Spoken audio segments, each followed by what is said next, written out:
Hello dear friends, I am Dr. Rajesh.Gondalia, ex-Associate Professor of Shri M.P.Shah Medical College, Jamnagar, Gujarat. As a being gynecologist, I would like to discuss and teach you in detail the mechanism of labor.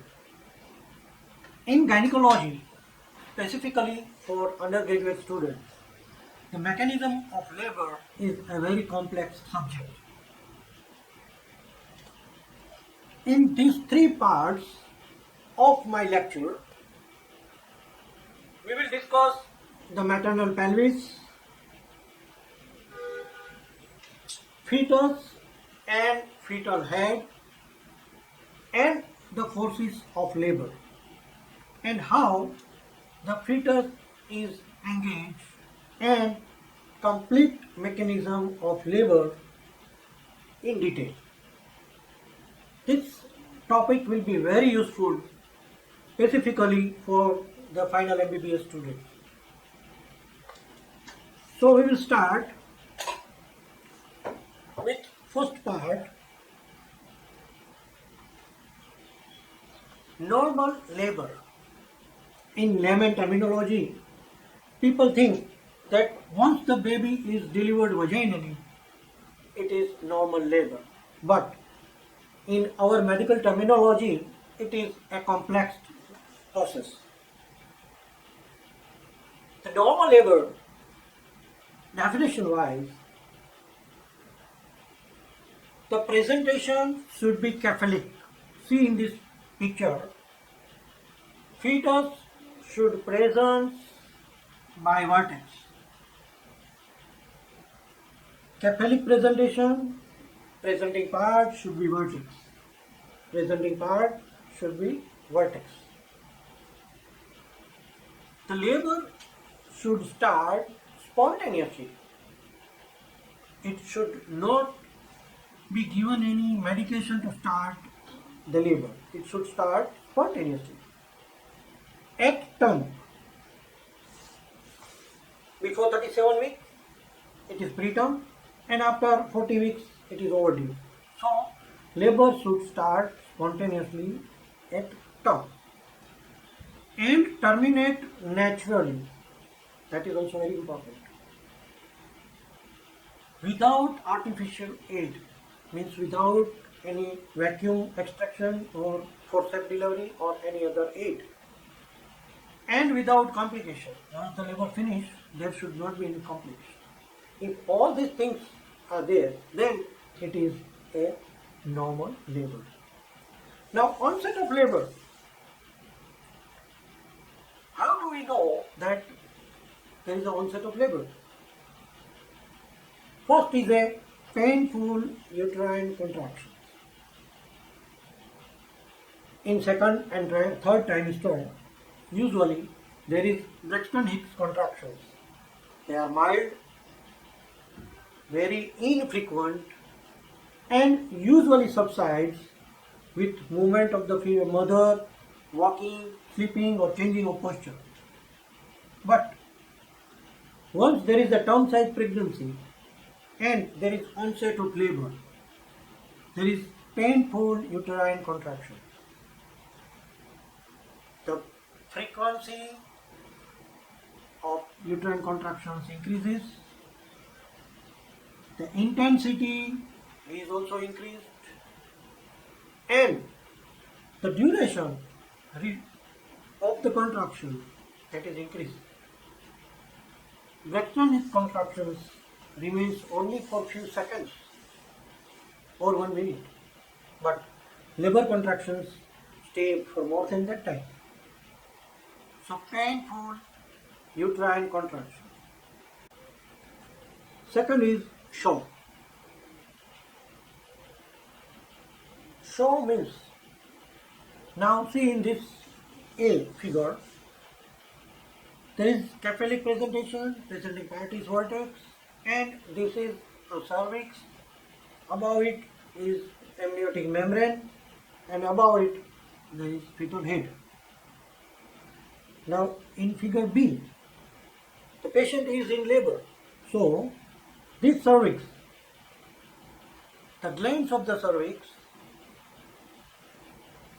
produces mucus and they secretes heavily mucus and there is cervical dilatation. Now in C there is more cervical dilatation progressively, so the amniotic membrane is separated from the cervix and lower uterine segment and hence there is slight amount of bleeding. That blood mix with the mucus and that mucus tinged blood is called show, and that is another second part of the onset of labor. Third is dilatation of cervix and fourth is formation of bag of water. Still further, when the cervix is dilated, there is a space for amniotic membrane to bulge.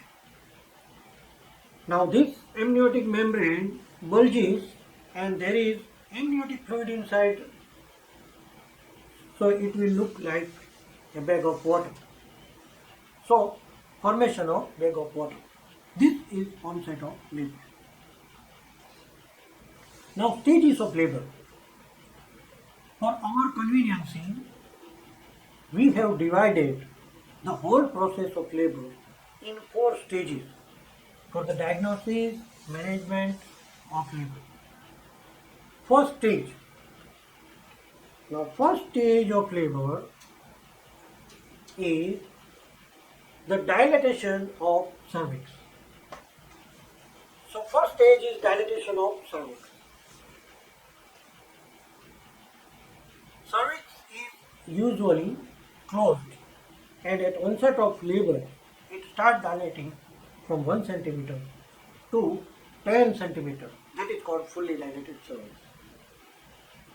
See, this is the cervix at the labor, and when there is end of first stage, the cervix is fully dilated. That is 10 centimeter dilatation. Second stage of labor is expulsion of fetus. Once the cervix is fully dilated, the fetal head comes out and then both shoulder, fetal trunk and fetal legs comes out. So this expulsion of fetus, that is second stage of labor. Third stage of labor is separation and expulsion of placenta. In this third figure, see, the placenta is separated from here and it is expelled out from the cervix and vagina. So that is third stage of labor. And fourth stage of labor, it is the observation and care of mother and fetus for 1 to 4 hours after the expulsion of placenta. Now some of the important terminologies. Without that we cannot understand the mechanism of labor. So we have to understand each terminology in detail. First is a lie. Lie, it is a relationship between long axis of fetus and long axis of uterus. Now in figure C, this is a long axis of uterus and this is long axis of fetus. Both are parallel and longitudinal. So in this situation, lie is longitudinal. But in some condition, the long axis of uterus is like this and long axis of fetus is transverse, 90 degree or perpendicular to the long axis of uterus. So that is transverse, means it is transverse line. Now in long axis, longitudinal line, there can be two possibilities. One is head down, cephalic presentation, and in another breech down, breech presentation. So the cephalic presentation, breech presentation and shoulder presentation. Second portion is presentation. The part of the fetus which lie below at the pelvic brim. Types are cephalic presentation, breech presentation and shoulder presentation. See in figure this, the head is at the pelvis and head is also called cephalic, so it is cephalic presentation.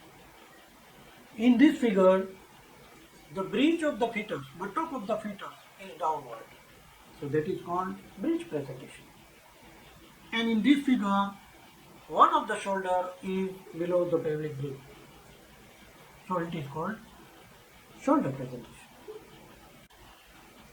To understand the mechanism of labor, there are three things very important we have to discuss in detail.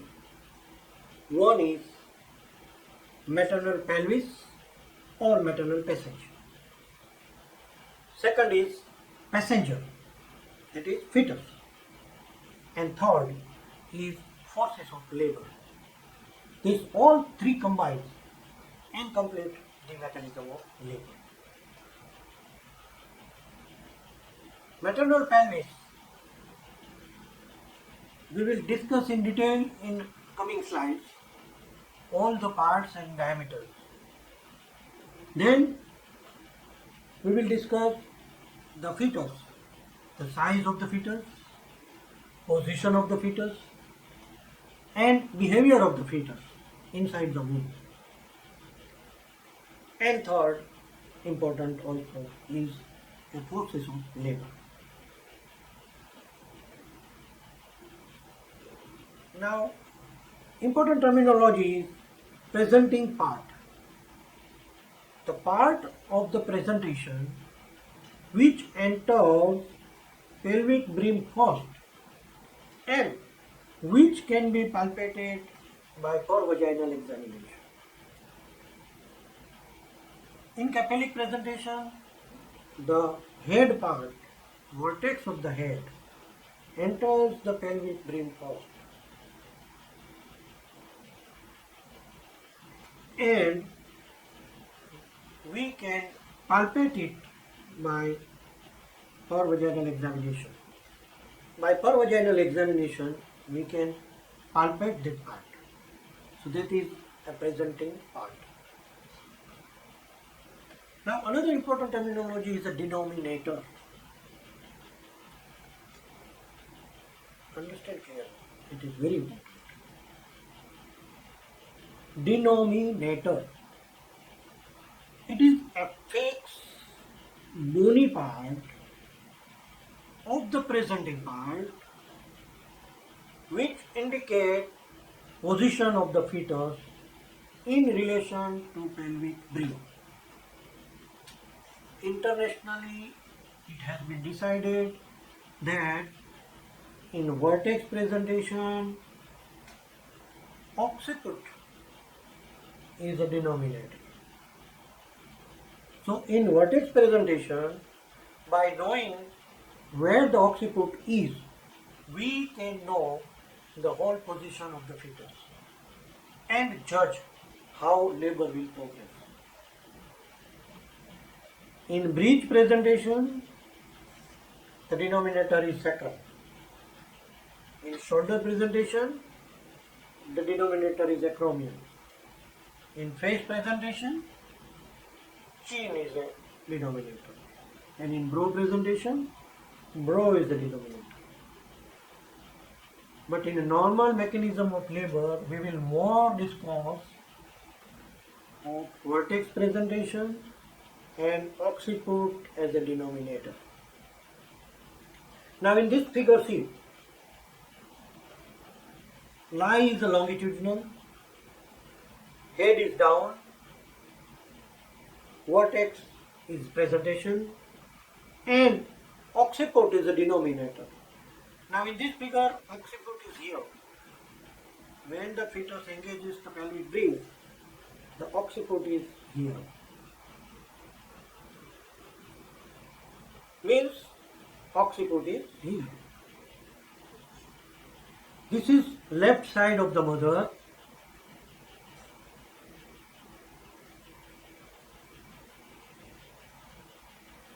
and anterior side of the pelvis. If we divide the pelvis in 4 quadrants, this is left and anterior side, and there is occiput. So it is called left occiputo-anterior position. That is the first position in labor. But if the fetus is in another situation like this B, it is second position where this occiput is in right and anterior portion. Now right and anterior position, occiput is there, that's why it is called right occiputo-anterior position of the fetus. Same way, third part is right occiputo-posterior position, and fourth position is left occiputo-posterior. So fetus can be presented in these 4 situations as I have explained. This is a pelvic inlet and this is fetus. This is occiput of the fetus. Now if occiput is here, it is in left and anterior side, means the fetus is in left occiputo-anterior position. But if fetus is like this, the occiput is in right and anterior part. So it is called right occiputo-anterior position. And if the fetus is like this, the occiput is in right and posterior part. So fetus is called right occiputo-posterior. That is third. And this is fourth position, where occiput is in left and posterior part. It is left occiputo-posterior position. But the rectum and colon studied are more in a left position. So they occupy this space. So this is not very common space. This left occiputo-anterior position is the most common position where fetus will be.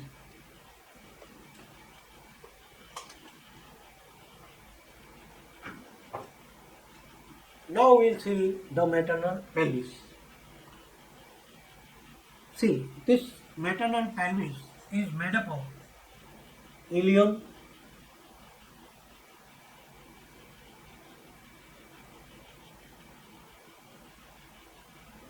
ischium bone,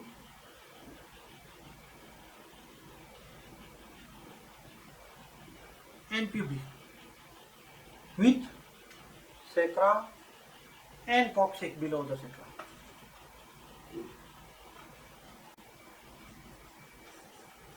The very important bony structure now we will discuss is pelvic bridge or pelvic inlet. This is the first gate where baby has to enter inside the pelvis.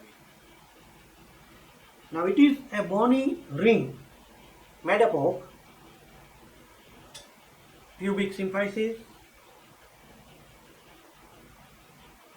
pubic crest, pubic spine, iliopectineal eminence, ilial portion of iliopectineal line, sacroiliac articulation, ala of sacrum, and sacral promontory. Now you see in this figure, pelvic ring is a bony ring. Anteriorly it starts from the center of upper border of pubic symphysis, pubic crest, pubic spine, iliopectineal eminence, ilial portion of iliopectineal line, sacroiliac articulation, anterior border of ala of sacrum, and anterior border of sacral promontory of one side and same on the opposite side. This bony structure will form the pelvic bridge. It will be like this.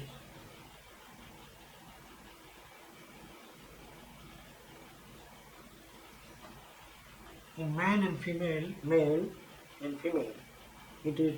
the shape is little bit different. Also shape is different in poliomyelitis and other diseases. So this is a bony ring. Above it, it is a very wider portion which is called false pelvis, and below it is a true pelvis. Now this ring, when patient or the mother, pregnant lady, is in a standing position, it will form a plane which is not horizontal, but it is inclined. The plane of pelvic brim, it is imaginary flat surface bounded by a pelvic brim, which we have discussed boundaries of pelvic brim. In standing position, it is not horizontal. It makes an angle of 55 degrees with the ground. When in an erect position, when the maternal or the mother is in a standing position, the pelvic brim is inclining to the ground, making 55-degree angle. This is a pelvic brim. And in standing position, see, it is slanting.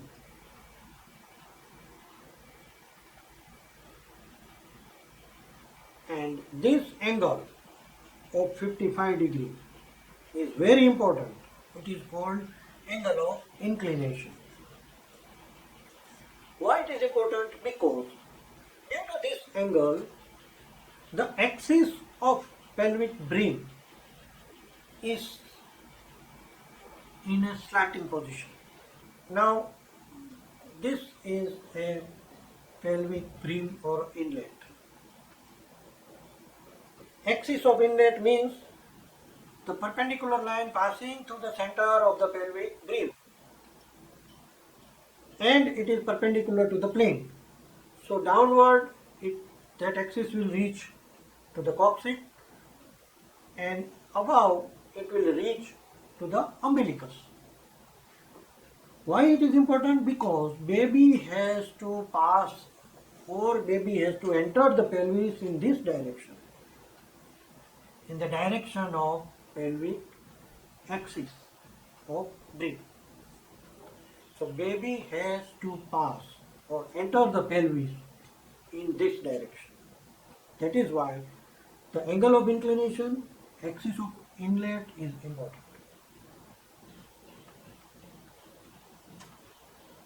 Now dimension of the pelvic brim. The anteroposterior diameter, it starts from center of upper border of pubic symphysis to center of anterior border of sacral promontory, and this is 11 centimeter. Oblique diameter of the pelvic brim. One side sacroiliac articulation and opposite side of iliopectineal eminence. If you join this is called oblique diameter. And there are two oblique diameters, so to distinguish between each other, it has been decided that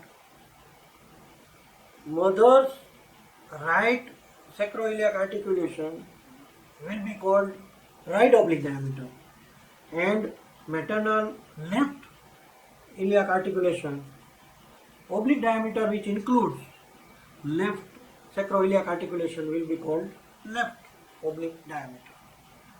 And these both diameters are 11.8 centimeter. Fourth is transverse diameter. It is actually not a diameter because it is not passing through the center. But in medically we can take little liberty. Transverse diameter is the widest diameter which is perpendicular to the anteroposterior diameter and which is widest in the pelvis. So it will pass and make the anteroposterior diameter in 1/3 and 2/3 divisions. So this is called transverse diameter.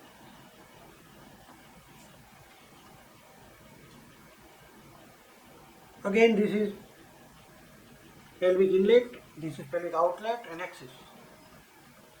Now pelvic outlet, it is little bit wider and usually do not obstruct the labor. And that is why it is called anatomical outlet. It is lozenge shaped, made up of two triangles which are not in one plane. This is triangle 1 and this is triangle 2. But both are not in one plane. They are angulated. Anteriorly,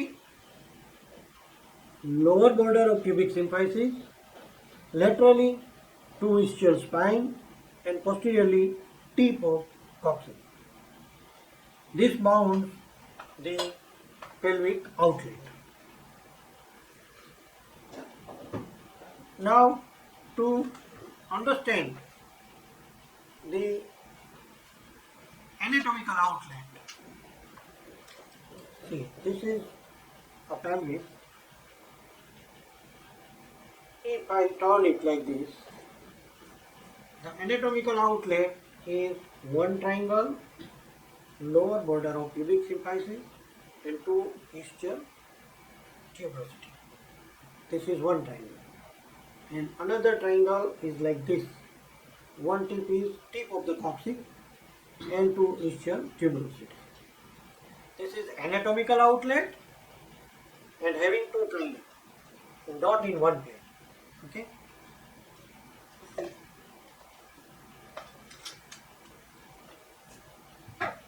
Now obstetrical outlet. It is imaginary plane anteriorly bounded by the lower border of pubic symphysis and laterally by two ischial spine, not ischial tuberosity, ischial spine, and posteriorly tip of last sacral vertebrae, not coccyx. So this is the difference between anatomical outlet and obstetrical outlet. Obstetrical outlet is little bit narrow and it is in one plane. It is important in mechanism of labor. Again I will show you the difference between anatomical and obstetrical outlet. Suppose this is pelvis. If we see in this is anatomical outlet and obstetrical outlet is start from center of lower border of pubic symphysis, laterally two ischial spine and posteriorly large sacral vertebrae, not coccyx.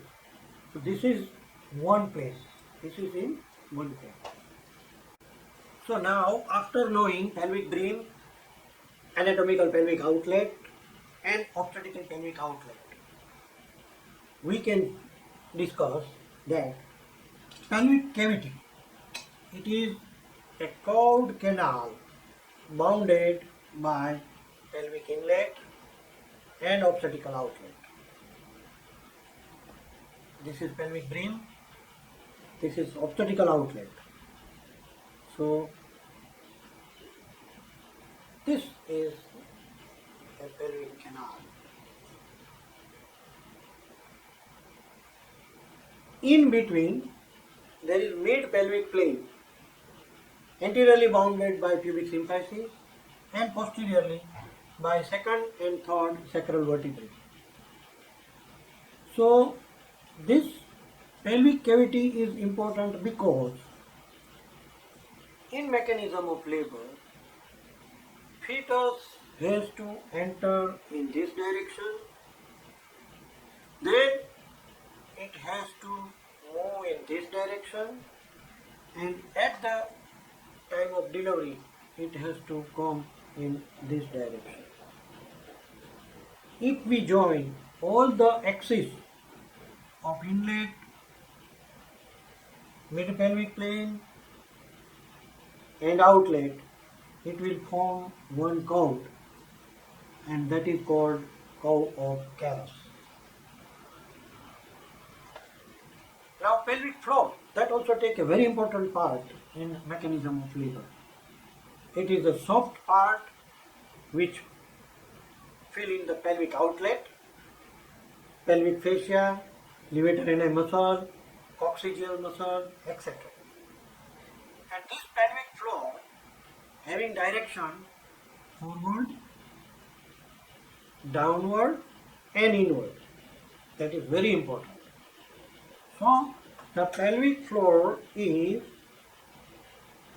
forward, downward and inward.